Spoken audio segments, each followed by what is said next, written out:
ক্ষমতাচ্যুত প্রধানমন্ত্রী শেখ হাসিনা সহ তিনজনের বিরুদ্ধে করা মানবতা বিরোধী অপরাধের মামলায় আজ আন্তর্জাতিক অপরাধ ট্রাইব্যুনালে আসামি পক্ষে যুক্তিতর্ক উপস্থাপন শুরু হচ্ছে। বিচারপতি গোলাম মর্তুজা মজুমদারের নেতৃত্বাধীন আন্তর্জাতিক অপরাধ ট্রাইব্যুনাল 1-এ রাষ্ট্র নিযুক্ত আসামি পক্ষের আইনজীবী আমির হোসেন পলাতক শেখ হাসিনা এবং আসাদুজ্জামান খানের পক্ষে যুক্তি তুলে ধরবেন। গেল সপ্তাহে টানা 5 দিনের মতো যুক্তিতর্ক উপস্থাপন করবেন চিফ প্রসিকিউটর তাজুল ইসলাম। আদালতে শেখ হাসিনা এবং আসাদুজ্জামান খান কামালের সর্বোচ্চ শাস্তির দাবি করেন চিফ প্রসিকিউটর। তবে রাজসাক্ষী চৌধুরী মামুনের সাজার ব্যাপারে আদালতকে বিবেচনা করতে বলেন। জুলাই আন্দোলনে আহত নিহতের স্বজন, জুলাই সমন্বয়ক, ঘটনার প্রত্যক্ষদর্শী, সাথে সাংবাদিক, মামলার তদন্ত কর্মকর্তা সহ 54 জন এই মামলার সাক্ষী হয়েছেন। এদিকে জুলাই অভ্যুত্থানে হত্যার পর 6 জনের মরদেহ পোড়ানোর মামলায় ট্রাইব্যুনালে সাক্ষ্য গ্রহণ চলছে। ট্রাইব্যুনালে আরও খবর জানাতে আমাদের সঙ্গে যুক্ত হচ্ছেন সহকবি সৈকত সাদিক। সৈকত, আসামি পক্ষের আইনজীবীদের যুক্তিতর্ক শুরু হয়েছে কিনা একটু জানাবেন এবং এ নিয়ে নতুন কোনো তথ্য থাকলে সেটাও আমাদেরকে একটু যুক্ত করে দেবেন।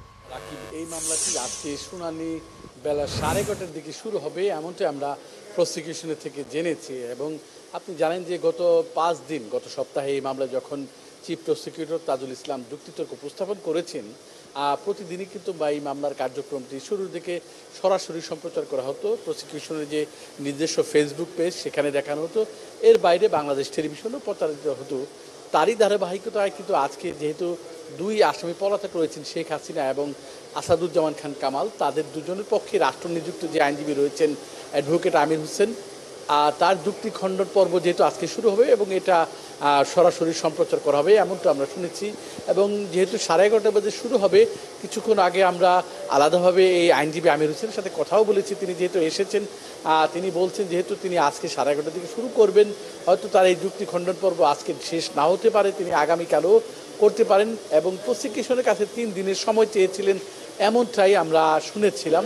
এবং যেহেতু 11:30 বাজে শুরু হবে, আমরা আজকে এই আসামি পক্ষে যিনি আইনজীবী আমির হোসেন, তিনি কি যুক্তি তুলে ধরেন এই পক্ষে এই আবেদনে, তার যে 2 মক্কেল রয়েছেন তাদের যে আসামি থেকে খালাস হওয়ার ব্যাপারে যেসব যুক্তি তিনি খণ্ডন করবেন বা তুলে ধরেন, সেই বিষয়গুলো আমরা পরবর্তী সংবাদে তুলে ধরতে পারবো। এবং এখন পর্যন্ত ট্রাইব্যুনালে এই মামলা যে একমাত্র আসামি যিনি পরবর্তীতে রাজসাক্ষী হয়েছেন, এই চৌধুরী আবদুল্লাহ মামুন, তাকে কিন্তু ট্রাইব্যুনালে নিয়ে আসা হয়েছে এবং ট্রাইব্যুনালের যে হাজতখানা সেখানে তাকে রাখা হয়েছে। এবং বেলা 11:30 বাজে যখন আদালত কার্যক্রম শুরু হবে, তাকে এজলাসে নেওয়া হবে। এর বাইরে রাকিব, যে আরেকটি মামলা রয়েছে, যে আশুলিয়ায় 5ই আগস্ট যে ছাত্র জনতাকে হত্যার পর যে মরদেহ 6টি পুড়িয়ে দেওয়া হয়েছিল, সেই মামলাটিতেও আজকে সাক্ষ্য গ্রহণ ট্রাইব্যুনাল 2-এ রয়েছে, যার চেয়ারম্যান বিচারপতি নজরুল ইসলাম চৌধুরী। সেই মামলা আজকে 2 জন সাক্ষী নিয়ে আসা হয়েছে, এর আগে 16 জন সাক্ষী দিয়েছে। এবং সেই কার্যক্রম বেলা 11টার পরে হয়তো কিছুক্ষণের মধ্যেই শুরু হবে। তো 2 আদালতে যেহেতু 2টি গুরুত্বপূর্ণ মামলা রয়েছে এবং একটার কার্যক্রম এখনও শুরু হয়নি, আমরা 11:15 বা কিংবা 11:30 থেকে কার্যক্রম শুরু হবে এবং পরবর্তী সংবাদে আমরা জানিয়ে দিতে পারবো যে মামলার কার্যক্রম তারা কীভাবে আইনজীবীরা উপস্থাপন করছেন, সেই বিষয়গুলো আমরা পরবর্তী সংবাদে তুলে ধরতে পারবো। রাকিব, এখন পর্যন্ত আমার কাছে এই হচ্ছে সর্বশেষ তথ্য। অনেক ধন্যবাদ সৈকত। নিশ্চয়ই পরবর্তীতে আরও কথা হবে। এবং 11:30টায় যেহেতু ট্রাইব্যুনাল 1-এ আসলে এই বিচার কার্যের পুরো ছবিটা আসলে দেখানো হবে, সরাসরি সম্প্রচার করা হবে, নিশ্চয়ই তখনও আপনার কাছ থেকে আমরা আরও আপডেট জানতে পারবো। সহকর্মী সৈকত সাদিক আমাদের সঙ্গে আন্তর্জাতিক অপরাধ ট্রাইব্যুনাল থেকে যুক্ত হয়েছিলেন। এদিকে ঢাকায় চলচ্চিত্রের জনপ্রিয় নায়ক সালমান শাহ হত্যা মামলা নিষ্পত্তির আদেশের বিরুদ্ধে করা রিভিশন মামলার রায় ঘোষণা আজ। গেল 13 অক্টোবর ঢাকার 6ষ্ঠ অতিরিক্ত মহানগর দায়রা জজ মোহাম্মদ জান্নাতুল ফেরদৌস ইবনে হক রায় দিতে আজকের দিন নির্ধারণ করেন এবং রায়ের পর সালমান শাহর মৃত্যুর রহস্য উদ্ঘাটনে পুনঃ তদন্ত হবে বলে জানিয়েছেন আইনজীবী। বাকি খবর আমরা জানবো। মহানগর দায়রা জজ আদালত থেকে যুক্ত হচ্ছে সহকর্মী আরিফ হক। আরিফ, একটু জানাবেন আসলে রায়টা পেতে কেমন সময় লাগতে পারে এবং এখন পর্যন্ত আসলে কারা কারা উপস্থিত হয়েছেন? সালমান শাহর মামা কুমকুর আলমগীরের কথা আমরা শুনছিলাম, তিনি কিছু বলেছেন কিনা এবং নতুন কোনো তথ্য আসলে যুক্ত হয়েছে কিনা এর মধ্যে? আরিফ, আমাকে যুক্ত করবার জন্য গত 13 অক্টোবর আসলে ঢাকার অতিরিক্ত মহানগর দায়রা জজ আদালতের বিচারক জান্নাতুল ফেরদৌস ইবনে হক সালমান শাহ মৃত্যু মামলার রিভিশন শোনেন এবং রিভিশন শুনে আজকে আদেশ দেওয়ার দিন নির্ধারণ করেন। এবং এই মুহূর্তে আমরা দেখতে পাচ্ছি যে আদালত প্রাঙ্গণে কিন্তু ছুটে এসেছেন সালমান শাহ ভক্তরা। ছুটে এসেছেন এবং সালমান শাহ পরিবারের পক্ষ থেকে সালমান শাহর মামা কুমকুম আলমগীর তিনিও পথিমধ্যে রয়েছেন। তিনি এসে পৌঁছলেই তারা আদালতে যাবেন। এই মুহূর্তে আমরা একটু শুনবো যে সালমান শাহর মামলার পুনরায় তদন্ত হবে কিনা সেটির কিন্তু নির্দেশ আজ জানা যাবে। আজকে তারিখটি নির্ধারণ করেছেন আদালত। আমরা একটু সালমান শাহ ভক্তবৃন্দের কাছে জানতে চাই ওনাদের প্রত্যাশা কি, একটু ছোট করে জানতে চাই। ভাই, আমাদের প্রত্যাশা হলো, আমরা তো 30 বছর যাবৎ এই মামলাটা নিয়ে লড়ছি, আইন আদালতে যাচ্ছি, রাজপথে আছি, আন্দোলন করতেছি। আমরা এটা সঠিক তদন্ত এবং সঠিক একটা বিচার চাই, সঠিক তদন্ত সঠিক বিচার চাই। আর প্রশ্ন হলো যে তিনটা তদন্তকারী সংস্থা এই মামলাটা রায় দিয়েছেন আত্মহত্যা। ভাই, আমার প্রশ্ন হলো বিজ্ঞ আদালতের কাছে বা আইন প্রণেতা যারা আছেন বা আইন নিয়ে যারা নাকি রিসার্চ করেন, তারা আমার প্রশ্নটা একটু শুনবেন কষ্ট করে, যে তিনটা তদন্তকারী সংস্থা যে এটাকে আত্মহত্যা হিসেবে রায় দিলেন, সেই ফ্যানে জলে ভিকটিম মারা গেছেন, সেই ফ্যান এখনো পর্যন্ত আদালতে শপথ করে নাই এবং ওনারা তদন্ততে নেয় নাই, ওনাদের ইনভেস্টিগেশন নেয় নাই। তাহলে ভিকটিম কিসে জলে মারা গেছে? বিছনার চাদরের সাথে? ভাই, এটা হলো আমাদের বড় প্রশ্ন, যে আমরা ফ্যান আদালতে আনতে চাই, যারা তদন্ত করবেন সে ফ্যান, কারণ ভিকটিম ফ্যানে জুলে মারা গেছে আপনারা বলছেন, তাহলে এই ভিকটিম যদি ফ্যানে জুলে মারা যায়, তাহলে সে ফ্যান কেন তাদের তদন্ততে আসলো না, উঠে আসলো না, তাদের ইনভেস্টিগেশন আসে? অসংখ্য ধন্যবাদ আপনাকে। রাকিব, যেমনটা বলছিলেন সালমান শাহর ভক্ত যে বিভিন্ন ধরনের অসঙ্গতি রয়েছে, এর আগেও তিনবার তদন্ত হলেও বিভিন্ন ধরনের অসঙ্গতি রয়েছে ভক্তদের মতে এবং এই বিষয়ে তাদের বেশ অসন্তোষ রয়েছে। আজকে দেখা যাক আদালত থেকে আমরা কি আদেশ পাই। সাথেই থাকবো। অনেক ধন্যবাদ। এই অসঙ্গতির কারণেই বোধহয় পুনঃ তদন্তের বিষয়টা নিয়ে নতুন করে আলাপ হচ্ছে এবং নিশ্চয় আপনি তো এখানে আছেনই, সেই রায় জানা গেলে নিশ্চয় আপনার কাছে আবারও ফিরবো আমরা। সহকর্মী আরিফ হক আমাদের সঙ্গে যুক্ত হয়েছিলেন মহানগর দায়রা জজ আদালত প্রাঙ্গণ থেকে, বলছিলেন তিনি। শিরোনামে জানাচ্ছিলাম, ত্রয়োদশ জাতীয় সংসদ নির্বাচন অবাধ, সুষ্ঠু এবং শান্তিপূর্ণ করতে সেনাবাহিনী সহ সব আইনশৃঙ্খলা বাহিনীর সঙ্গে বৈঠক করবে নির্বাচন কমিশন ইসি। সকাল 10:30টায় নির্বাচন ভবনের সম্মেলন কক্ষে এই সভা অনুষ্ঠিত হচ্ছে। এতে সভাপতিত্ব করছেন প্রধান নির্বাচন কমিশনার AMM নাসিরউদ্দিন। এই সভায় সেনাবাহিনীর প্রধান, নৌবাহিনীর প্রধান, বিমান বাহিনীর প্রধান, জননিরাপত্তা বিভাগের সিনিয়র সচিব, সশস্ত্র বাহিনীর প্রিন্সিপাল স্টাফ অফিসার, মহাপুলিশ পরিদর্শক সহ অন্যান্য আইনশৃঙ্খলা বাহিনীর প্রধানদেরও বৈঠকে থাকতে বলা হয়েছে। বৈঠকে ত্রয়োদশ সংসদ নির্বাচন অবাধ, অংশগ্রহণমূলক এবং সুষ্ঠুভাবে অনুষ্ঠানের লক্ষ্যে ভোট কেন্দ্র এবং নির্বাচনী এলাকার আইন শৃঙ্খলা রক্ষা এবং প্রাসঙ্গিক বিষয়ে মতবিনিময় করা হবে। ইসির সঙ্গে আইনশৃঙ্খলা রক্ষাকারী বাহিনী বৈঠকের আরও খবর রাখছেন সহকর্মী ফারজানা আক্তার, যুক্ত হচ্ছেন আমাদের সঙ্গে। ফারজানা, কোনোভাবে আসলে জানা গেছে কিনা যে বৈঠকে আসলে কোন কোন বিষয়গুলো উঠে আসছে এবং কটা নাগাদ আসলে বৈঠকটি চলতে পারে এবং পরবর্তীতে নিয়মিত ব্রিফিংয়ে আমরা জানতে পারবো কিনা যে কি বিষয় নিয়ে আলাপ হচ্ছে? আগে বৈঠকটি শুরু হয়েছে এবং এই বৈঠকে যোগ দিয়েছেন সেনাবাহিনী, নৌবাহিনী, বিমান বাহিনী প্রধানের প্রতিনিধি, বিজিবির ডিজি সহ যে আইনশৃঙ্খলা রক্ষা বাহিনীর প্রধান তারা এসেছেন এবং এটি কিন্তু এই নাসিরউদ্দিন কমিশনের প্রথমবার আইনশৃঙ্খলা কমিশনের সঙ্গে আইনশৃঙ্খলা যে প্রতিনিধিরা রয়েছেন তাদের সঙ্গে প্রথমবার তারা বৈঠক করছে এবং এই বৈঠকটি মূলত আগামী ত্রয়োদশ জাতীয় সংসদ নির্বাচনে বাংলাদেশের আইনশৃঙ্খলা পরিস্থিতি কেমন হবে এবং সেখানে কি ধরনের চ্যালেঞ্জ আসতে পারে এবং সেই চ্যালেঞ্জগুলো কিভাবে মোকাবিলা করা যেতে পারে সেগুলো নিয়ে মূলত বৈঠকটি হচ্ছে। এবং আমরা কিন্তু জানি যে ভোটের সময় আইনশৃঙ্খলা রক্ষাকারী বাহিনী ভোটের একটি গুরুত্বপূর্ণ অংশ, কারণ ভোটের সময় আইনশৃঙ্খলার যে পরিস্থিতি সেটি নিয়ে কিন্তু এক ধরনের সেটি একটি গুরুত্বপূর্ণ বিষয় বলা যায়। এবং এর আগে বিগত নির্বাচনগুলোতেও কিন্তু আমরা দেখেছিলাম যে ভোটের সময় নানা পর্যায়ে আইনশৃঙ্খলা বাহিনী মোতায়েন করা হয়, পাশাপাশি সেনাবাহিনীর যে ফোর্স সেটিও থাকে। এবং এবার আসলে কি করা যেতে পারে বা কি করা হচ্ছে, কি করলে কিভাবে আইনশৃঙ্খলা পরিস্থিতি নিয়ন্ত্রণে রাখা যায় সেই বিষয়ে বৈঠক হচ্ছে। পাশাপাশি ভোটের সময় আসলে রিটার্নিং কর্মকর্তার অফিস থেকে ভোটের মালামাল কেন্দ্র পর্যন্ত পৌঁছানো এবং সেখানে প্রিজাইডিং অফিসার, রিটার্নিং কর্মকর্তা সহ ভোটে সংশ্লিষ্ট ব্যক্তিদের নিরাপত্তা প্রদান করা এবং ভোটের পর সেই মালামালগুলো আবার যে রিটার্নিং অফিসারের কক্ষে নিয়ে আসা, অর্থাৎ বলা যায় সব মিলিয়ে যে নিরাপত্তা ব্যবস্থা সেগুলো কিভাবে ঠিক রাখা যায়। পাশাপাশি যারা বিদেশি পর্যবেক্ষক রয়েছেন, বিদেশি সাংবাদিক রয়েছেন এবং ভোটের সঙ্গে সংশ্লিষ্ট ব্যক্তি রয়েছেন তাদের নিরাপত্তা প্রদান করা। এবং এবার একটি বিষয় যুক্ত হচ্ছে, সেটি হচ্ছে AI এর অপব্যবহার রোধে আসলে আইনশৃঙ্খলা বাহিনী ইসিকে কীভাবে সহায়তা করতে পারে, অর্থাৎ আইনশৃঙ্খলার যে সামগ্রিক পরিস্থিতি রয়েছে সেটি কিভাবে ঠিক রাখা যায় ভোটে, সেসব বিষয়ে আলোচনা হচ্ছে। বৈঠকটি চলছে এবং বৈঠক শেষ হলে ইসির পক্ষ থেকে সাংবাদিকদের ব্রিফ করা হবে, তখন আমরা আরও বিস্তারিত জানাতে পারবো রাকিব। এবং ভার্চুয়াল দুই জায়গাতে আসলে নিরাপত্তার ব্যাপারটা নিয়ে মূলত আলোচনা চলছে এবং আপনি তো আছেনই। ফারজানা আক্তার, প্রয়োজনে আবারও ফিরবো আপনার কাছে। সহকর্মী ফারজানা আক্তার আমাদের সঙ্গে যুক্ত হয়েছিলেন ইলেকশন কমিশন ভবন থেকে। নির্বাচন নিয়ে চলছে রশি টানাটানি। জনগণের ভাবনার চিত্রটা আসলে কেমন? নতুন প্রেক্ষাপটে মানুষের আগ্রহের কেন্দ্রবিন্দুতে জাতীয় সংসদ নির্বাচন। আগামী নির্বাচন কতটা সুষ্ঠু হবে? সব দল কি অংশগ্রহণ করবে? নির্বাচনে নারী ভোটারদের নিরাপত্তাহীনতার প্রেক্ষাপট কতটা বদলাবে? নারীর এমন সব নির্বাচন কেন্দ্রিক ইতিবাচক নেতিবাচক ভাবনার বিস্তারিত জানাচ্ছেন সহকর্মী ফারহানা ন্যান্সি। ত্রয়োদশ জাতীয় সংসদ নির্বাচন নিয়ে দেশ জুড়ে চলছে নানা জল্পনা কল্পনা। নির্বাচন হবে কিনা, হলেও তা ফেব্রুয়ারিতেই হবে কিনা, তা নিয়ে রাজনৈতিক অঙ্গনে আছে যুক্তিতর্ক। ডাকসু রাকসু সহ ছাত্র সংসদ থেকে জাতীয় নির্বাচন বরাবরের মতোই এবারও বড় ফ্যাক্টর নারী ভোটার। সেই নারী শিক্ষার্থীরা তাদের ভাবনায় জাতীয় নির্বাচনকে কিভাবে দেখতে চায়। ইলেকশনের মাধ্যমে যে সরকার নির্বাচিত হবে তারা এসে অবশ্যই আমাদের নিরাপত্তা নিশ্চিত করতে পারবে, আমাদের দেশে একটা ভালো পরিস্থিতি তৈরি হবে, এটা আমরা আশা করি। শাসন ব্যবস্থা যদি ঠিক থাকে তাহলে আমাদের দেশ পরিচালনা করতে এবং আমরা মানে সেফ ফিল করতে খুবই স্বাচ্ছন্দ্য বোধ করব। নির্বাচনটা হবে কিনা এটা একটা বড় শঙ্কার বিষয়। আমরা দেখছি যে এর আগে যারা ছিলেন তারা নির্বাচনকে কোনো না কোনোভাবে একটা জ্যামিংয়ের মধ্যে ফেলতে চাইছেন। গণতান্ত্রিক দেশে নির্বাচিত সরকারের বিকল্প নেই, তবে সাম্প্রতিক সময়ে দেশ জুড়ে চলা নারীর প্রতি সহিংসতার ঘটনা উদ্বেগ বাড়িয়েছে।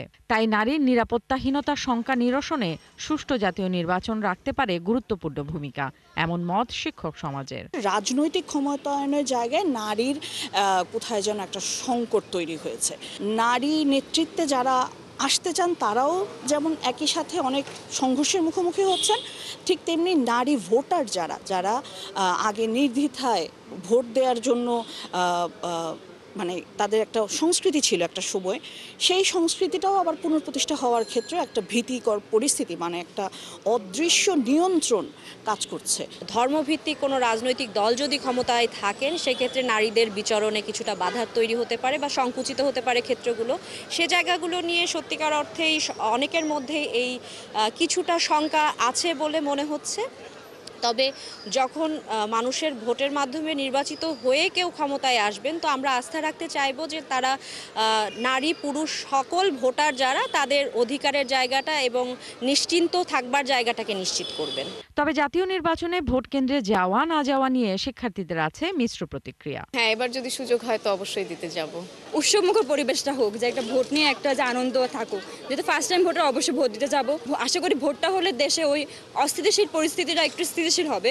না, আমি যাব না, কারণ ছোটবেলা থেকেই তো এই দেশের রাজনীতির অবস্থা দেখছি, কত দুর্নীতি হচ্ছে আর কি পরিমাণ নোংরা রাজনীতি, তো আমার আসলে আগ্রহই নাই। সমাজের সকল ক্ষেত্রেই সমান অধিকারের দাবি উপেক্ষিত থাকলে ভোট কেবলই ক্ষমতা দখলের হাতিয়ার হয়ে থাকবে বলেও মনে করেন নারী ভোটাররা। ফারহানা ন্যান্সি, ৭১, ঢাকা।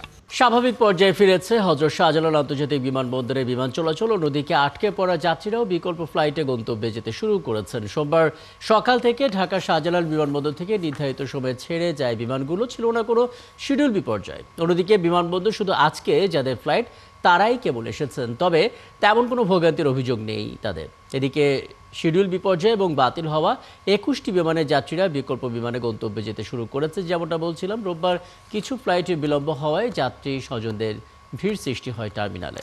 বিমানবন্দরের সবশেষ খবর জানাতে আমাদের সঙ্গে যুক্ত হচ্ছেন সহকর্মী নিবিড় সাহা।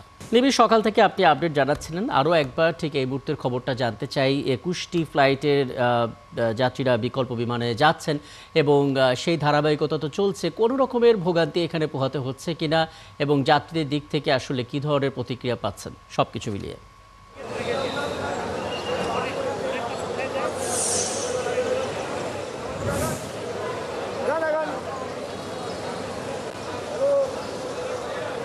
রাকিব, আসলে তেমন কোনো অভিযোগ কিন্তু আমরা পাচ্ছি না। যে অভিযোগের প্রেক্ষিতে কিন্তু আমরা ভোগান্তির কথাগুলো জানতে পারবো, তেমন কোনো অভিযোগ নেই যাত্রীদের। শুধু যাত্রীদের একটি অভিযোগ আজকে যেমনটি পাচ্ছি, যে এই যে বিমানবন্দরের বাইরে থেকে ভেতরে ঢোকার যে গেটগুলো রয়েছে, এই গেটগুলোর সামনে দীর্ঘ লাইন তারা দেখছেন। এই কারণে কিন্তু তারা বলছেন যে এই বাইরে যে বিদেশগামী যারা আসছেন তাদের একটি দীর্ঘ লাইন তৈরি হচ্ছে, এটি নিয়ে তারা শুধুমাত্র অভিযোগ করছেন। এছাড়া জানিয়ে রাখি যে আজকে সকাল থেকে যতগুলো বিমান বাংলাদেশ ছেড়েছে এবং যতগুলো বাংলাদেশে এসেছে প্রায় সবগুলোই কিন্তু সময়সীমা অনুযায়ী কিন্তু তারা পৌঁছেছে, কোনো বিলম্ব হয়নি কোনো বিমানের উড্ডয়ন এবং বাংলাদেশে আসতে।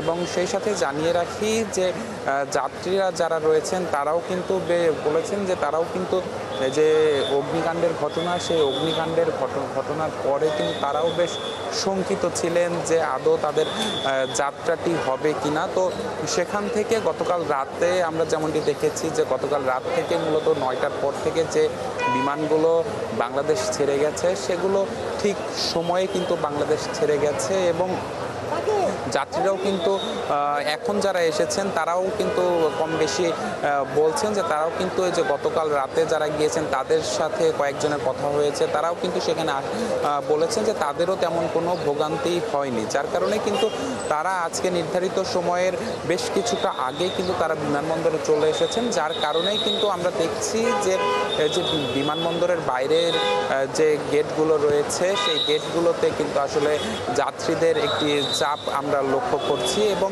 সেই সাথে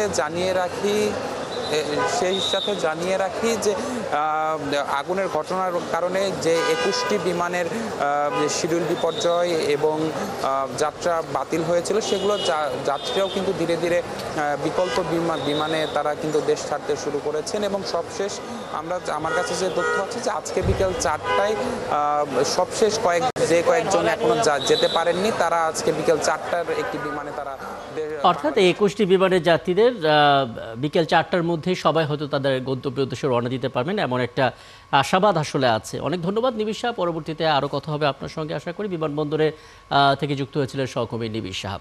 ওদিকে হযরত শাহজালাল আন্তর্জাতিক বিমানবন্দরে কেপিআই নিরাপত্তা অন্তর্ভুক্ত এই কার্গো ভিলেজে কিভাবে অগ্নিকাণ্ড ঘটে সেই প্রশ্ন ব্যবসায়ীদের। এটি নিছক দুর্ঘটনা নাকি পরিকল্পিত নাশকতা সেটাও খতিয়ে দেখতে সরকারের কাছে দাবি জানিয়েছেন Bangladesh garments buying house association BGBA।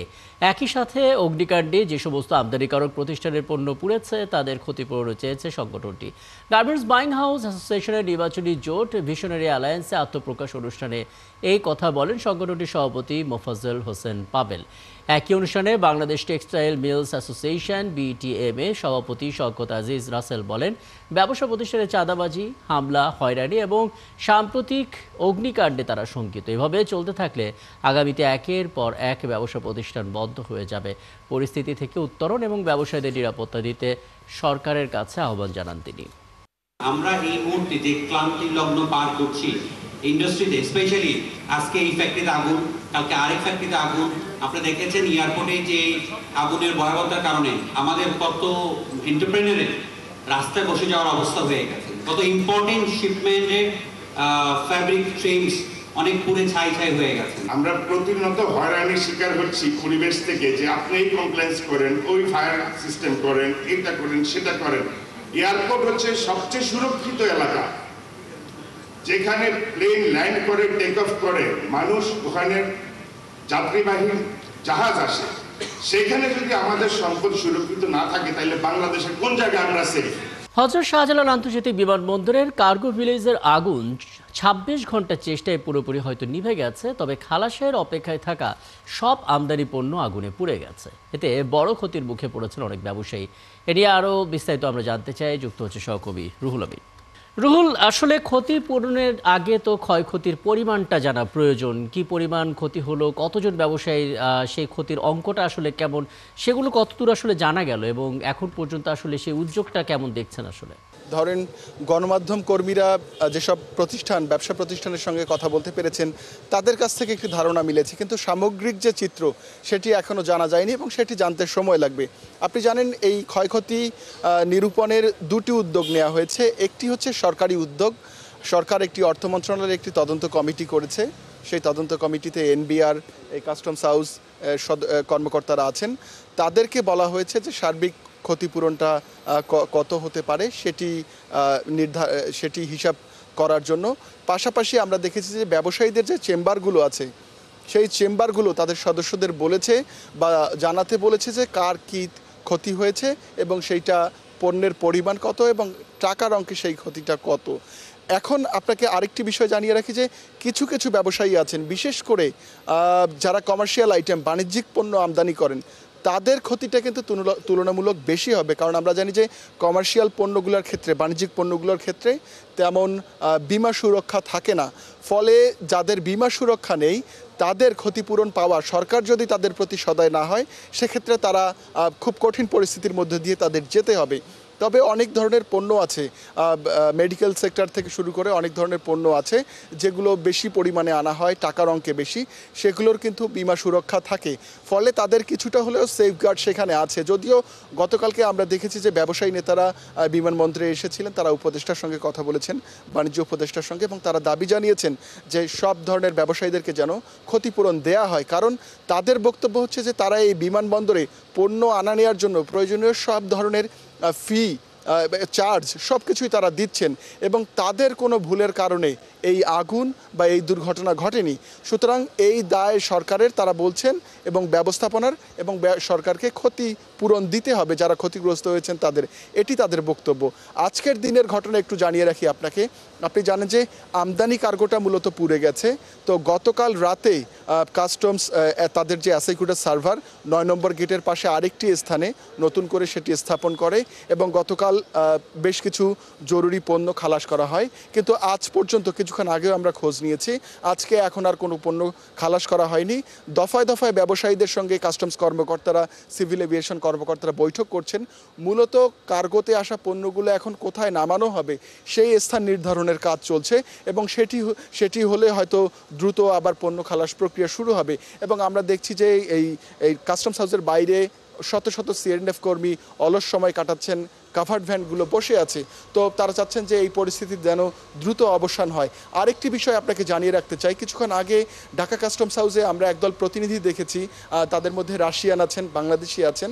আমরা তাদের সঙ্গে কথা বলার চেষ্টা করেছি, তারা আনুষ্ঠানিকভাবে কথা বলেননি, তবে আমরা জেনেছি যে তারা রূপপুর পারমাণবিক বিদ্যুৎ কেন্দ্রে কর্মরত, এবং তারা মূলত দেখতে এসেছেন। এরই মধ্যে গণমাধ্যমে যে খবরটি এসেছে যে রূপপুর পারমাণবিক বিদ্যুৎ কেন্দ্রের অনেকগুলো সরঞ্জাম এই কার্গো কমপ্লেক্সে ছিল, কার্গো ভিলেজে ছিল, এবং সেগুলো পুড়ে গিয়েছে, এরকম খবর আমরা দেখেছি, এরকম তথ্য আমরা পেয়েছি। তো তাদের সেই পণ্যগুলোর কি অবস্থা সেটি দেখার জন্য এই প্রতিনিধি দল এসেছে সেখানে। একদম, এবং নিশ্চয়ই পরে যখন আপনার সঙ্গে কথা বলবো তখন আসলে এই বিষয়টি আলাদা করে জানার চেষ্টা করব, পাশাপাশি জানার চেষ্টা করব আসলে বাণিজ্যিক পণ্যের যেহেতু বীমা সুরক্ষা কম থাকে, সেক্ষেত্রে তাদের ব্যাপারে সিদ্ধান্ত কী হয় সেটি আশা করি জানতে পারবো আপনার কাছ থেকে। সহকর্মী রুহুল আমিন আমাদের সঙ্গে যুক্ত হয়েছিলেন। এখন পর্যন্ত ব্যবসায়ী যে ক্ষয়ক্ষতির মুখে পড়েছেন সেগুলোর হিসেব আমাদেরকে জানাচ্ছিলেন। বাড়ি ভাড়া, মূল ভাতা, বেতনের 5% টাকা বাড়ি ভাড়া বৃদ্ধির সরকারি সিদ্ধান্তকে প্রত্যাখ্যান করে আজ থেকে আবারও অনশন করবে এমপিওভুক্ত বেসরকারি শিক্ষকরা। সকাল 10টা থেকে কর্মসূচি চলছে। একই সঙ্গে দেশের সব বেসরকারি শিক্ষা প্রতিষ্ঠানে চলমান কর্মবিরতি আরও জোরদার করা হচ্ছে বলেও জানিয়েছেন আন্দোলনকারীরা। ন্যূনতম 2000 টাকা বাড়িয়ে রোববার অর্থ মন্ত্রণালয়ের প্রবিধি অনুবিভাগ থেকে প্রজ্ঞাপন জারি করা হয়, এবং সে আদেশে বলা হয় সরকারের বাজেট সীমাবদ্ধতা বিবেচনায় নিয়ে বেসরকারি শিক্ষা প্রতিষ্ঠানে এমপিওভুক্ত শিক্ষক কর্মচারীদের বাড়ি ভাড়া ভাতা মূল বেতনের 5% হারে দেওয়া হবে। রোববার বিকেল 3:30টার দিকে আন্দোলনরত শিক্ষক কর্মচারীদের ভুখা মিছিল কর্মসূচিতে বাধা দেয় আইনশৃঙ্খলা বাহিনী। শহীদ মিনার থেকে শিক্ষা ভবনের দিকে যাত্রা করলে হাইকোর্টের মাজার গেটে পুলিশ এবং বিজিবি তাদের আটকে দেয়। পরে রোববার বিকেল 4:45টার দিকে শিক্ষক কর্মচারীরা শহীদ মিনারে ফের অবস্থান কর্মসূচি শুরু করেন। পুরান ঢাকার আরবানিটোলায় জগন্নাথ বিশ্ববিদ্যালয়ের ছাত্রদল নেতা জোবায়েদ হোসেনকে ছুরিকাঘাতে হত্যা করেছে দুর্বৃত্তরা। রোববার বিকেল 5টার দিকে তাকে হত্যা করা হয়, এবং এ ঘটনায় সুষ্ঠু বিচার চেয়ে তাৎক্ষণিক বিক্ষোভ কর্মসূচি পালন করে তার সহপাঠীরা। ওদিকে পরপর কয়েকটি ছাত্রদল নেতা হত্যার ঘটনায় উদ্বেগ প্রকাশ করেছে সংগঠনটির কর্মীরা। রিপোর্ট সুফিয়ান ফারাবির। জগন্নাথ বিশ্ববিদ্যালয়ের পরিসংখ্যান বিভাগের মেধাবী শিক্ষার্থী জোবায়েদ হোসেন রোববার বিকেলে শিক্ষার্থীকে পড়াতে এলে আরমানিটোলার এই বাসার ভেতরে হত্যা করা হয় ছাত্রদলের এই নেতাকে। এলাকাবাসীরা বলছেন পূর্ব থেকে তার উপর নজর ছিল দুর্বৃত্তদের। আগে থেকে করে টার্গেট উট করে রাখছে, আলাদা প্ল্যান করে করে ওই ছেলেদের হত্যা মারছে, ওই গলায় পোষ দিচ্ছে আর পার মারছে, মাইরা পলায় গেছে দুটা ছেলে। পলানোর পরে আর ক্যামেরাতে দেখা গেছে পাও খালি, শৈলাট ইয়াওয়াজ কিছু দেখা যায়নি। সে আসলে খুবই একজন ভালো একজন ছিল আমাদের ক্যাম্পাসে। মানে আমরা যদি ছাত্রদলের মধ্যে 4-5 জনের খোঁজা হয় যে সবচেয়ে ভদ্রর দিক দিয়ে সে হচ্ছে তার মধ্যে একজন। এই হত্যাকাণ্ডের সঙ্গে জড়িতদের সুষ্ঠু তদন্ত ও বিচার চেয়ে তাৎক্ষণিক বিক্ষোভ কর্মসূচি পালন করেছে তার সহপাঠীরা। অনেকক্ষণ সময় হয়েছে, তারা ভিতরে এখনো তালবাহানা করছে। আমার প্রশ্ন হলো তাহলে তাদের শক্তিটা কোথায়? তারা এতক্ষণও কেন এত প্রকাশ্য একটা বিষয়কে তারা এখনো কেন আসামিকে ধরতে পারছে না? এইরকম একজন সেবা মনস্ক মানুষ এবং যে মানুষের পাশে দাঁড়ায় এরকম একটি সহজ সরল এবং মেধাবী মানুষকে হত্যা করা হয়েছে।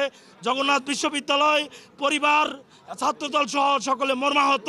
জগন্নাথ বিশ্ববিদ্যালয়ের ছাত্রদলের আহ্বায়ক মেহেদী হাসান হিমেলের দাবি, আসামিদের শনাক্ত করতে প্রত্যাশা অনুযায়ী আগ্রহ দেখাচ্ছে না পুলিশ। ওনারা এখনো ইনভেস্টিগেশন করছে। আমরা 4 ঘন্টা টাইম দিয়েছিলাম, অলরেডি 4 ঘন্টা পার হচ্ছে।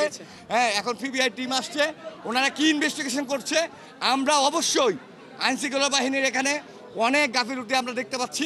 এই ঘটনায় একটি মামলা দায়েরের প্রস্তুতি চলছে বলে অনানুষ্ঠানিকভাবে জানিয়েছে পুলিশ। তবে ক্যামেরার সামনে কেউ কথা বলতে রাজি হননি। সুফিয়ান ফারাবি, ৭১, ঢাকা। পুরান ঢাকার আরমানিটোলায় জগন্নাথ বিশ্ববিদ্যালয়ের ছাত্রদল নেতা জোবায়েদ হত্যার প্রতিবাদে রাতেই বিক্ষোভ করে বিশ্ববিদ্যালয়ের সাধারণ শিক্ষার্থীরা। রাজধানী বংশাল থানার সামনে রাস্তা অবরোধ করে এবং টায়ার ও বাসে আগুন জ্বালিয়ে এই বিক্ষোভ করেন তারা। শিক্ষার্থীরা অভিযোগ করেন অন্তর্বর্তী সরকার আইনশৃঙ্খলা রক্ষা এবং সাধারণ মানুষের নিরাপত্তা দিতে ব্যর্থ হয়েছে। এই কারণে ছাত্রদল নেতা কবিরা একের পর এক খুন হচ্ছে। জোবায়েদ হোসেনের হত্যাকারীদের শনাক্ত করে দ্রুত গ্রেপ্তারের দাবি জানান তারা। একই দাবিতে সোমবার জগন্নাথ বিশ্ববিদ্যালয় ক্যাম্পাসে অবস্থান কর্মসূচির ঘোষণা দেন শিক্ষার্থীরা। গলা কেটে তাকে হত্যা করা হয়েছে একেবারে ভরা মানুষের মধ্যে। সেইখানে আমাদের স্টুডেন্টদের আসলে নিরাপত্তাটা কোথায়, আর ইন্টারিম কি ধরনের নিরাপত্তা আমাদেরকে নিশ্চিত করতে পারছে, এটা আসলে আমরা বুঝতে পারছি না। আমাদের ভাইয়ের লাশ প্রায় 8 ঘন্টা যাবৎ সেই সিঁড়িতেই ফেলে রাখা হয়েছে। এই প্রশাসনের ধীরগতির প্রতিবাদে আমরা এখানে অবস্থান নিয়েছি। এটা হলো ইন্টারিম সরকারের সর্বপ্রথম ব্যর্থতা, দেশে আইন শৃঙ্খলা বাহিনীকে আইনের আওতায় আনতে পারে এবং তাদেরকে দিয়ে পর্যাপ্ত যে আমাদের যে আইন আছে সেটা বাস্তবায়ন করতে ব্যর্থ হয়েছে। এর আগেও যে ছাত্রদলের হত্যাকাণ্ডগুলো করেছে এটার সাথে এরা অবশ্যই সংশ্লিষ্টতা আছে। আগের হত্যাকাণ্ডগুলোর বিচার না হওয়ার দরুনই আজকে ছাত্র দলকে যেখানে সেখানে হত্যা করার মানুষ সাহস পাচ্ছে। এখন আমাদেরকে বলা হচ্ছে যে ওই মেয়ে এবং তার প্রেমিক মিলে এই হত্যাকাণ্ডটা ঘটিয়েছে, কিন্তু আমাদের মনে হয় না যে ওই মেয়ে করেছে, কারণ আমরা সিসিটিভি ফুটেজে 2 জনকে দেখেছি ভীতভাবে পালিয়ে যেতে। চলতি বছরে ডেঙ্গুর 4 ধরনের মধ্যে ডেন 2 এবং ডেন 3 প্রকোপ সবচেয়ে বেশি দেখা গেছে বলে জানিয়েছে রোগ নিয়ন্ত্রণ ও গবেষণা প্রতিষ্ঠান আইডিসিআর। এখন অবধি ডেন 1 এবং ডেন 4 এর উপস্থিতি খুবই কম, আর একই রোগীকে এই দুটি ভিন্ন ধরন আলাদাভাবে সংক্রমণ করায় মৃত্যু ঝুঁকি বাড়ছে বলে জানায় এই গবেষণা প্রতিষ্ঠান। আরও জানাচ্ছেন মেহেদী হাসান। রাজধানীতে হাসপাতালগুলোতে ডেঙ্গু উপসর্গ নিয়ে আসা রোগীর হার কমছেই না, বরং পরিসংখ্যান বলছে এখনও শনাক্ত মৃত্যুর সংখ্যা বাড়ছে। শিশু থেকে বৃদ্ধ পর্যন্ত কোনো বয়সের মানুষই রেহাই পাচ্ছে না এই ভাইরাসের আক্রমণ থেকে। বাচ্চার আম্মা অসুস্থ আর আমার হাতে ব্যথা, এজন্য আসে। যখন দিনের বেলা কমে থাকে রাত্রেবেলা আবার বেশি হয়, যার কারণে নিয়ে আসলাম যে একটু দেখে নিয়ে যাই কি। রোগ নিয়ন্ত্রণ ও গবেষণা প্রতিষ্ঠান আইইডিসিআর বলছে প্রতি বছরই ডেঙ্গুর 4 ধরনের দাপটে মানুষের মৃত্যুর হার কম বেশি হয়। বছরের শুরু থেকে 17 অক্টোবর পর্যন্ত এই রোগে মৃত্যু হয়েছে 243 জনে। আইইডিসিআর এর হিসাব অনুযায়ী এ বছর 17 অক্টোবর পর্যন্ত ডেঙ্গুতে আক্রান্ত রোগীর নমুনা পর্যালোচনা করে দেখা গেছে অন্তত 60% ডেন 2 ও 38 থেকে 39% ডেন 3 ধরনে আক্রান্ত হয়েছে। যে এই বছর কিন্তু সেরোটাইপ 2 এর সাথে 3 অনেক বেড়ে গেছে। 1 আছে অল্প কিছু, কিন্তু 3 পরিমাণটা অনেক বেশি, মানে ডেন 3। ডেন 2টা মেইন, গত বছরও ডেন 2 মেইন ছিল এবং তার আগে 23 সালে যেই আউটব্রেকটা হলো ওটাও ডেন 2 দিয়েই হয়েছিল, কিন্তু পরবর্তীতে এই বছর যেটা দেখা যাচ্ছে যে ডেন 2 এর সাথে ডেন 3রও প্রাদুর্ভাব দেখা যাচ্ছে। শেষ 3 মাসে হঠাৎ ডেন 3 ধরন বাড়তে শুরু করে, যদিও আগে থেকেই ডেন 2 প্রকোপে অনেকের শরীরে অ্যান্টিবডি তৈরি হয়েছে। এই গবেষণা প্রতিষ্ঠান বলছে একজন ব্যক্তি পরপর 2 বার ডেঙ্গুর ভিন্ন ধরনের সংক্রমণে রোগীর মৃত্যু ঝুঁকি বহুগুণ বাড়িয়ে দেয়। যে সেরোটাইপগুলো খুব দ্রুত চেঞ্জ হচ্ছে, তো এবং আমরা জানি কি যে একটা সেরোটাইপ দিয়ে যখন ইনফেকশন হয় পরবর্তীতে অন্য সেরোটাইপ দিয়ে ইনফেকশন হলেই ভয়াবহ রূপ ধারণ করে। তো এরকমও যদি হয়ে থাকে সেটাও একটা কারণ, এবং সময়টাও নষ্ট হচ্ছে সেটাও একটা কারণ। সাধারণত ডেন 2 রাজধানীতে ও ডেন 3 এর উপস্থিতি ঢাকার বাইরে বেশি পাওয়া গেছে বলেও জানায় আইইডিসিআর। মেহেদী হাসান, ৭১, ঢাকা। তবে এসবের মধ্যে সারা দেশে ডেঙ্গু আক্রান্তের সংখ্যা বেড়েই চলেছে, বিশেষ করে উপকূলীয় এলাকায় ডেঙ্গু ছড়াচ্ছে বেশি। ডেঙ্গুর খবর জানাতে বরিশাল থেকে যুক্ত হচ্ছে সহকর্মী বিধান সরকার। বিধান, এই বছর উপকূলীয় এলাকায় ডেঙ্গুর প্রকোপ বেশি ছড়াচ্ছে, এর কোনো বিশেষ কারণ কি বলেছেন চিকিৎসকরা একটু জানাবেন, এবং এখন পর্যন্ত আসলে হাসপাতালগুলোর আপডেট কি পরিমাণ রোগী ভর্তি হয়েছেন, চিকিৎসকরা বা কি বলছেন? বিভাগীয় স্বাস্থ্য পরিচালকের দপ্তর থেকে গেল 24 ঘন্টায় যে প্রতিবেদন প্রকাশ করছে তাতে বরিশাল জেলার কথা যদি বলি সেখানে 41 জন ডেঙ্গু আক্রান্ত রোগী বিভিন্ন হাসপাতালে চিকিৎসা নিচ্ছে, আর এই সংখ্যা বরগুনাতে 58। এই যে বরগুনাতে সবসময় হটস্পট হিসেবে ডেঙ্গুর বা যে বছরের শুরু থেকেই একবারে বরগুনাতে ডেঙ্গুর আক্রান্তের হার বেশি, এবং বরিশাল শেরেবাংলা মেডিকেল কলেজ হাসপাতাল, এই হাসপাতালে টারশিয়ারি লেভেলের এখানে যে রেফারেল পদ্ধতির যে হাসপাতাল, এখানে কিন্তু আমরা দেখেছি যে বরগুনা উপকূলীয় এলাকার রোগী বেশি আছে, বামনা থেকে আছে আপনার মির্জাগঞ্জ, পটুয়াখালী এবং বরগুনা, এই দুটো উপজেলা জেলার রোগী এখানে কিন্তু বেশি ভর্তি হচ্ছে এই যে ডেঙ্গু কর্নারে আমরা যেখানে দাঁড়িয়ে কথা বলছি।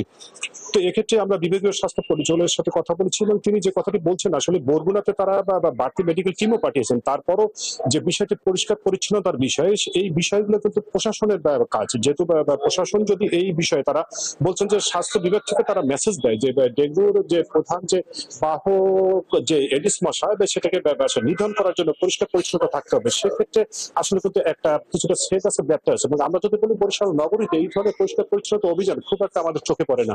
এবং তাছাড়াও শুধু এটাই না, আপনাকে যদি বলি রাখি যে মশা নিধনের ক্ষেত্রে যে ক্লাস প্রোগ্রাম, এই প্রোগ্রামগুলো কেমন ধরনের ঢিলে ঢালা অবস্থা বরিশাল নগরীতে, যার ফলে কিন্তু বরিশাল নগরীতে গেল 24 ঘন্টায় 41 জন রোগী কিন্তু ডেঙ্গু আক্রান্ত বা ধরা পড়েছে, ডেঙ্গু পজিটিভ, যারা চিকিৎসা নিচ্ছে বিভিন্ন হাসপাতালে এই জেলার। এবং এই যে বরিশাল শেরেবাংলা মেডিকেল কলেজ হাসপাতালে এখন পর্যন্ত কিন্তু 22 জন রোগী মারা গেছে, এবং গেল দিন একজন বানেরিপাড়া উপজেলা থেকে আসা রোগীর মৃত্যু হয়েছে, তার অবশ্য বয়স বেশি, 66 বছর। জি, অনেকগুলো তথ্য আসলে জানিয়ে দিলেন বিধান, এবং এখন পর্যন্ত আসলে কি ধরনের ব্যবস্থা প্রশাসকের পক্ষ থেকে দেওয়া হচ্ছে, হাসপাতালের সংখ্যা বাড়ানো হতে পারে কিনা, সে আপডেট নিশ্চয়ই পরবর্তীতে আপনার কাছ থেকে আমরা জেনে নিব। সহকর্মী বিধান সরকার আমাদের সঙ্গে যুক্ত হয়েছিলেন, বলছিলেন বরিশাল থেকে। বিশ্বজুড়ে খাদ্য শিল্পের প্রসারের সাথে সাথে দক্ষ শেফদের চাহিদাও বাড়ছে। পূর্ব এশিয়া থেকে মধ্যপ্রাচ্য কিংবা ইউরোপ, আমেরিকায় দিন দিন চাহিদা বাড়ছে বাংলাদেশি শেফদের। দ্রুত বর্ধনশীল এই খাতে দক্ষ জনবলের বেশ অভাব রয়েছে। প্রশিক্ষক আর অভিজ্ঞরা বলছেন, পরিকল্পিত উদ্যোগ নিলে এই পেশা থেকে গার্মেন্টসের চাইতেও বেশি প্রবাসী আয় আনা সম্ভব। বিশ্ব শেফ দিবসে আরও জানাচ্ছেন শাহনাজ শারবিন। বর্তমান বিশ্বে ফুড ইন্ডাস্ট্রি প্রতিদিনই বড় হচ্ছে। খাবারের প্রতি মানুষের আগ্রহ, বিভিন্ন ধরনের কুইজিনের জনপ্রিয়তা এবং রেস্টুরেন্ট ও ক্যাটারিং সার্ভিসের চাহিদা দিন দিন বেড়েই চলেছে। বাজার আছে কিন্তু নেই দক্ষ জনবল, তাই এই পেশার ভবিষ্যৎ অত্যন্ত উজ্জ্বল বলছিলেন ভবিষ্যতে শেফ হতে চাওয়া তরুণরা। বাংলাদেশি ফুডকে বিভিন্ন গ্লোবালি এক্সপ্লোর করতে চাই। বিশ্বে এখন স্কিলফুল জবটাই ম্যাটার করছে আসলে। দেশের বাইরে এই প্রফেশনটার অনেক ডিমান্ড। আমি নিজে বাংলাদেশে একটা রেস্টুরেন্ট দিতে চাচ্ছি। শুধু হোটেল বা রেস্টুরেন্ট নয়, ক্রুজ শিপ, এয়ারলাইন্সের কিচেন, ক্যাটারিং সার্ভিস এবং ব্যক্তিগত শেফ হিসেবেও কাজের সুযোগ পাওয়া যায়। চিকিৎসক বাবার মতের বিরুদ্ধে গিয়ে কফি শপের ম্যানেজমেন্টের চাকুরি নেয়া এই তরুণ বলছিলেন নিজের অভিজ্ঞতার কথা। আমি অনেক বাংলাদেশিকে পেয়েছি যারা আসলে রেস্টুরেন্ট ইন্ডাস্ট্রিতে কাজ করছেন, কিন্তু তারা প্রাউডলি বলতে পারছেন না যে he or she is from Bangladesh, because অনেকেরই ট্রেনিং করা নেই। নিজের ব্যবসা বা উদ্যোক্তা হবার বড় সুযোগ এই পেশায়। আবার হোটেল বা ক্যাটারিং ব্যবসা চালাতে হলেও জানতে হবে রন্ধন শিল্পের খুঁটিনাটি। বিজনেস শুরু করার পর বুঝতে পারলাম যে আমি ফুড নিয়ে কাজ করলে আমার নিজেকে ফুড নিয়ে জানতে হবে, ফুড নিয়ে পড়াশোনা করতে হবে। রেস্তোরাঁ মালিক সমিতির হিসাব বলছে, বাংলাদেশের বিভিন্ন রেস্টুরেন্ট ও হোটেলে শেফ পেশায় সনদধারী একজন কর্মী শুরুতেই বেতন পান সর্বোচ্চ 40,000 টাকা। অন্যদিকে একই ব্যক্তি দেশের বাইরে গেলে ক্যারিয়ারের প্রথমেই সর্বনিম্ন 2 থেকে 2.5 লাখ টাকা বেতন পায়। গার্মেন্টস শিল্প থেকেও বেশি রেমিটেন্স আনা সম্ভব এই পেশা থেকে। যে এত বড়, আমরা বাইরে গেলেই দেখবেন যে আমাদের লোকজনই কাজ করতেছে এই রেস্টুরেন্টগুলোতে, কিন্তু তারা সবাই আনস্কিল। তারা যদি এখান থেকে ট্রেনিং নিয়ে একটা সার্টিফিকেট নিয়ে যেতে পারে বাইরে, তাহলে তারা আরও বেশি রেভিনিউ আর্ন করা সম্ভব, এবং আমরা রেমিটেন্স অনেক বেশি ডাবল পাওয়া সম্ভব। গত 20 বছরে প্রায় 20,000 শেফ তৈরি হয়েছে জাহিদা বেগমের হাত ধরে। পর্যটন কর্পোরেশনের national hotel and tourism training ইনস্টিটিউটের এই বিভাগীয় প্রধান বলছিলেন, কোর্স করা ছেলেমেয়েরা এখন দেশ বিদেশে বড় বড় পদে কাজ করছেন। একটু ভালো করে আমরা টেক কেয়ার করি, অর্থাৎ যারা আমরা কিন্তু অনেক কিছু নিয়ে চিন্তা করছি, কিন্তু শেফ প্রফেশন নিয়ে কিন্তু চিন্তা করছি না। আমাদের রেমিটেন্স কিন্তু 1 নম্বরে চলে যায় যদি এই সমস্ত স্কিল ছেলেপেলেদেরকে যদি আমরা দেশের বাইরে পাঠাতে পারি। একজন শেফ বিভিন্ন ধরনের খাবার রান্না করার সময় পুষ্টি ও মান নিশ্চিত করেন। খাবারের সঠিক মান, অসংক্রামক ব্যাধি কমানো সহ সুস্থতা বজায় রাখতে বড় ভূমিকা রাখে। নিজের হেলথকে ভালো রাখার জন্য কিভাবে খাবারের মানটা রক্ষা করে, পুষ্টির মানটা রক্ষা করে রান্না করবে। শাহনাজ শারমিন, 71, ঢাকা। রোবোটিক্সের শিক্ষার্থীদের আগ্রহ বাড়াতে ফরিদপুরে ভিক্টর বেসিনের উদ্যোগে এক কর্মশালা অনুষ্ঠিত হয়েছে। রোববার ফরিদপুর সরকারি রাজেন্দ্র কলেজে আয়োজন করা হয়। ফরিদপুরের বিভিন্ন স্কুল কলেজের শিক্ষার্থীরা এই আয়োজনে অংশগ্রহণ করেন। এতে শিক্ষার্থীদের বাস্তবে রোবোটিক কিট ব্যবহার পদ্ধতি হাতে কলমে শেখানো হয়। এছাড়া রোবটের ডিজাইন এবং মোটর কাঠামো নির্মাণ, মোটর সেন্সর ও কন্ট্রোল সিস্টেমের ব্যবহারিক দিকও শেখানো হয়। চলছে সংবাদ সংযোগ। সরাসরি সংবাদ অনুষ্ঠান দেখতে চোখ রাখুন ৭১ ফেসবুক পেজে এবং সাবস্ক্রাইব করুন ৭১ ইউটিউব চ্যানেল। থাকুন ৭১-এর সাথে।